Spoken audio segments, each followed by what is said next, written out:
Good evening, my dear friends. This evening, too, we are here to reflect and think about our lives as Christians and grow in our hope, to be hopeful for a better future, to be hopeful that God will always support us, be confident that He would lead us in the right path. And this week, as we are reflecting on the aspect of hope in relation to various situations of failures in our lives, today I thought of sharing with you or discussing with you the failures in our relationships, something that is very close to our hearts, very sensitive issue when it comes to relationships and their failures. It actually attacks the core of our being. If you are really loving a person and the break of such a relationship is it's lot of suffering, mental suffering, and a lot of people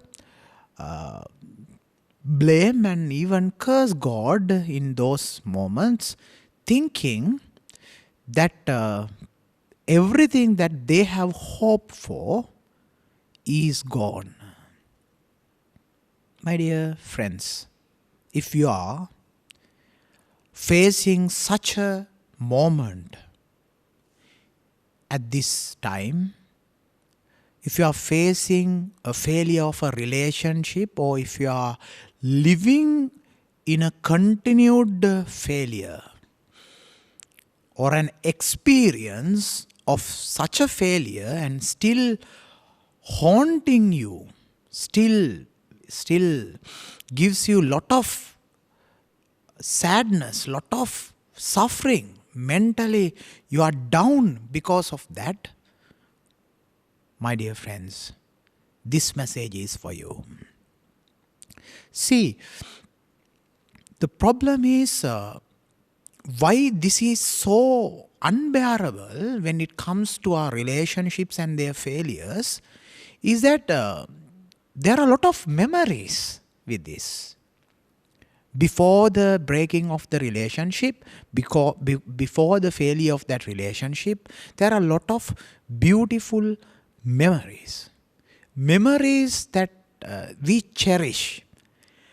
In a way, we don't like to let go these memories.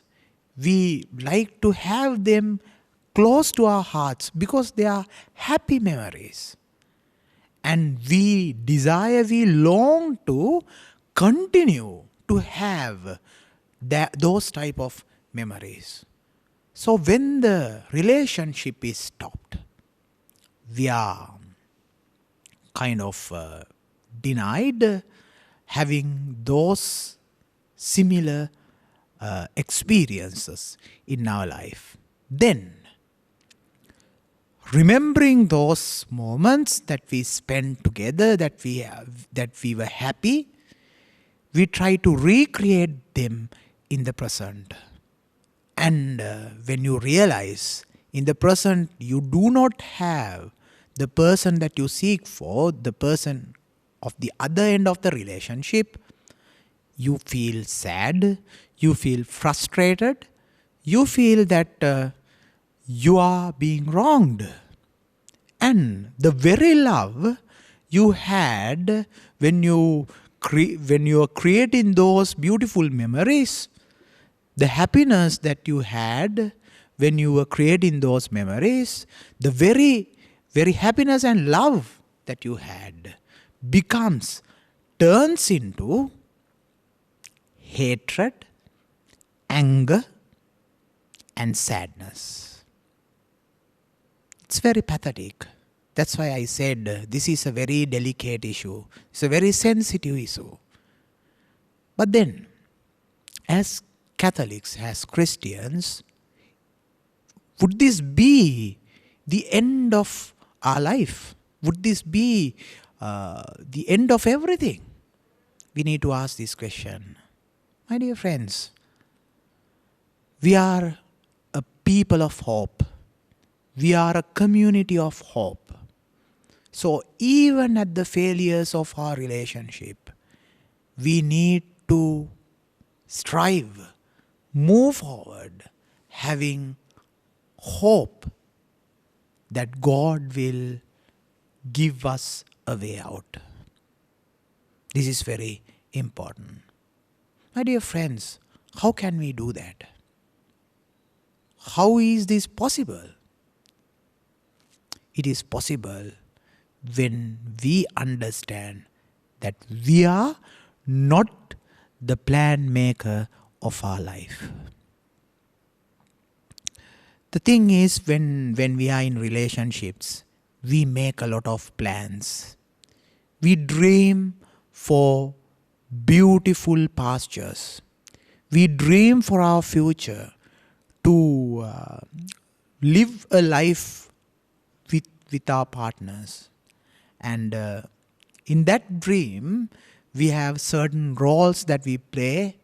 We have certain aims that we need to reach, goals that we need to reach. And we are happy to dream about it. We have our own plans, therefore. And this particular relationship is also a part of that plan.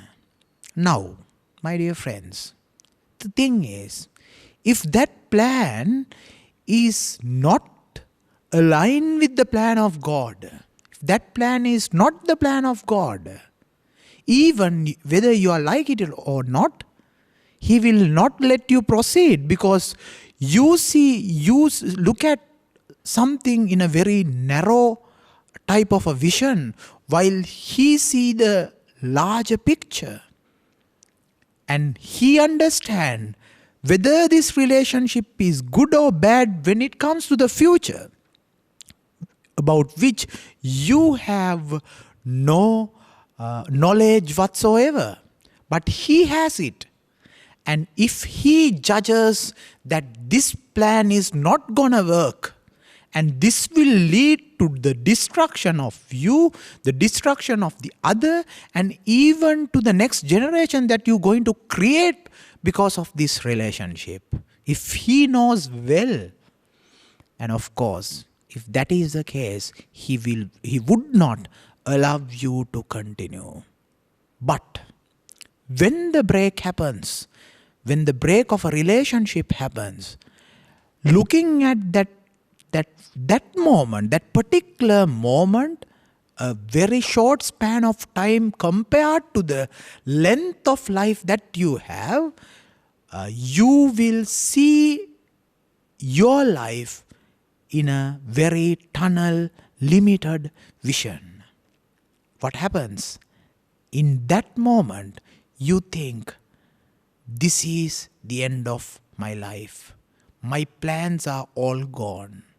Whereas, in God's mind, in God's vision, your plan, the plan of yours, plan for you is intact. It is actually continuing. And the very break of that relationship is part of the plan that He has for you. If you understand this, if you always try to look at our lives through the eyes of God, according to His will and His plan, we understand how much He loves us, how much He has done in our lives. And this fills us with a lot of hope, my dear friends. So, let us not fall into the same trap as Judas Iscariot. He had a beautiful relationship with Jesus. For some reason or the other, he was chosen to become the betrayer.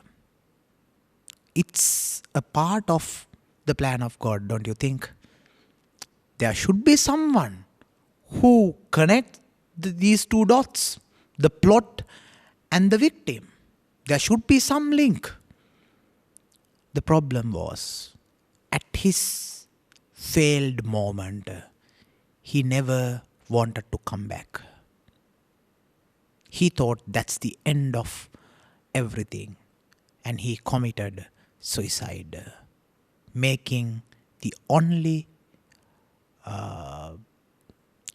person, for that matter, who could not get the maximum out of the 12. So, my dear friends, there are enough and more examples to the contrary as well, where people trusted the plan of God and let go things more and more, and thereby attained the salvation and the victory and the triumphs that God had always prepared for themselves. So, this is coming over and over again in our lives also.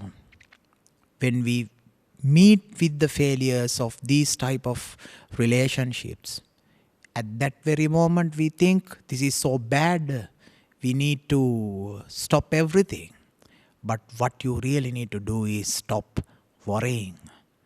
Stop worrying and let go of the past. Let go of even those memories. Let go everything that happened that connect you to those memories, and move forward knowing the plan is not yours. The plan is God's. In Jeremiah, in the book of prophet Jeremiah, chapter 29, verse 11, we find these beautiful words. For I know the plans I have for you, declares the Lord. Plans to prosper you and not to harm you. Plans to give you hope and a future. He knows our plans. He knows the plans for us. And He knows how to prosper us and give a bright future. Let us trust in His plans, hoping that He will lead us there.